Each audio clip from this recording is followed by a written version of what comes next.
18টা MP জিতিয়েছিলেন বাংলার মানুষ, তারপর থেকে অত্যাচার শুরু করেছে। 2021-এ দেখেছেন অত্যাচার সব বন্ধ করে দিয়েছে বাংলার। তৃণমূলের প্রার্থী নিয়ে ভীত, আতঙ্কিত, উল্লসিত কোনোটা হারই দরকার নেই। এই কমপ্লিটলি পিসি ভাইপোর কোম্পানি, এরা বিভিন্ন স্তরের কর্মচারী।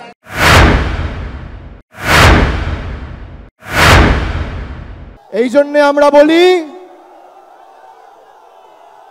যে ভোট ইডি সিবিআই দেবে না, ভোট দেবে মানুষ। মানুষ কড়ায় গন্ডায় জবাব দেবে। ভাইপো বড় বড় ডায়লগ দিচ্ছিল, এখন পিসি ডায়লগ দিচ্ছে। ভাইপো বলছিল আগামীর রায় নাকি কি সব এসব বলে বেড়াচ্ছে। আমি ভাইপোকে মঞ্চ থেকে বলছি, ভালো করে লিখে রাখুন, আগামীর রায় চোর ভাইপোর বিদায়, এটাই আগামীর রায় হতে চলেছে।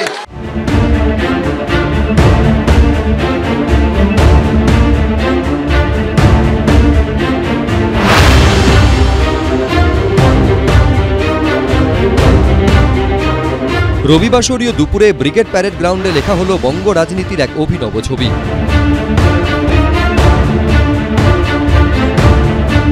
ভোট মানে জনতার রায়, চার দেওয়ালের মধ্যে থেকে নয়। এই প্রথম ব্রিগেডের জনসভা থেকে প্রার্থীদের নাম ঘোষণা করল তৃণমূল। চমক শুধু এখানেই নয়, চমক রয়েছে তৃণমূলের প্রার্থী তালিকাতেও।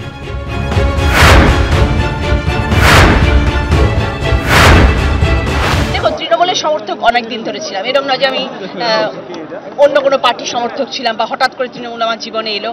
হয়তো আমি রাজনীতি করিনি, কিন্তু আমি দিদির সমর্থক বরাবর ছিলাম, কারণ আমি নারীবাদীতে বিশ্বাসী, আমি নারী শক্তিতে বিশ্বাসী। আর যার মুখ্যমন্ত্রী একজন নারী, তার পাশে যদি রচনা ব্যানার্জি না থাকে তাহলে কে থাকবে?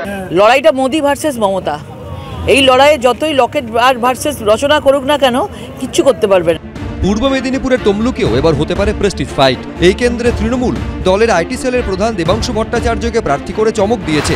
এই কেন্দ্রেই বিজেপি প্রার্থী হতে পারেন সদ্য অবসরপ্রাপ্ত বিচারপতি অভিজিৎ গঙ্গোপাধ্যায়।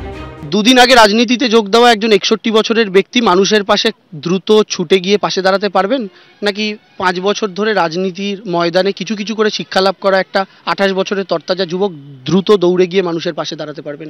এই বিচারটা তমলুকের মানুষের উপর ছেড়ে দিলাম। আমাদেরকে 42টা আসনই দখল করতে হবে, যাতে তৃণমূল পশ্চিমবঙ্গ থেকে মুছে যায়। 24 লোকসভা ভোটে আর এক নজর কাড়া কেন্দ্র বিষ্ণুপুর। এখানে এবার প্রাক্তন স্বামী স্ত্রীর লড়াই।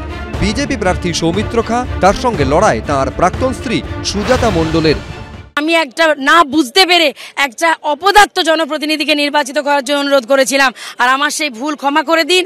আর বিষ্ণুপুরের মানুষ আজকে 5টা বছর সেই লোকসভার প্রতিনিধিকে, বিজেপির এমপিকে একটা দিনের জন্য পাশে পায়নি, তাই জন্য বিষ্ণুপুরের মানুষ আর তাকে ভোট দেবে না। বিষ্ণুপুর লোকসভায় যদি কোনো রাজনৈতিক ব্যক্তিত্ব দাঁড়াতো, তাহলে রাজনীতিগত ভোট হতো এবং একটা কম্পিটিশন হতো। বিষ্ণুপুর লোকসভা পশ্চিমবাংলার মধ্যে সর্বোচ্চ ব্যবধানে ভারতীয় জনতা পার্টি জিতবে। ঘাটালেও এবার তারকা যুদ্ধ।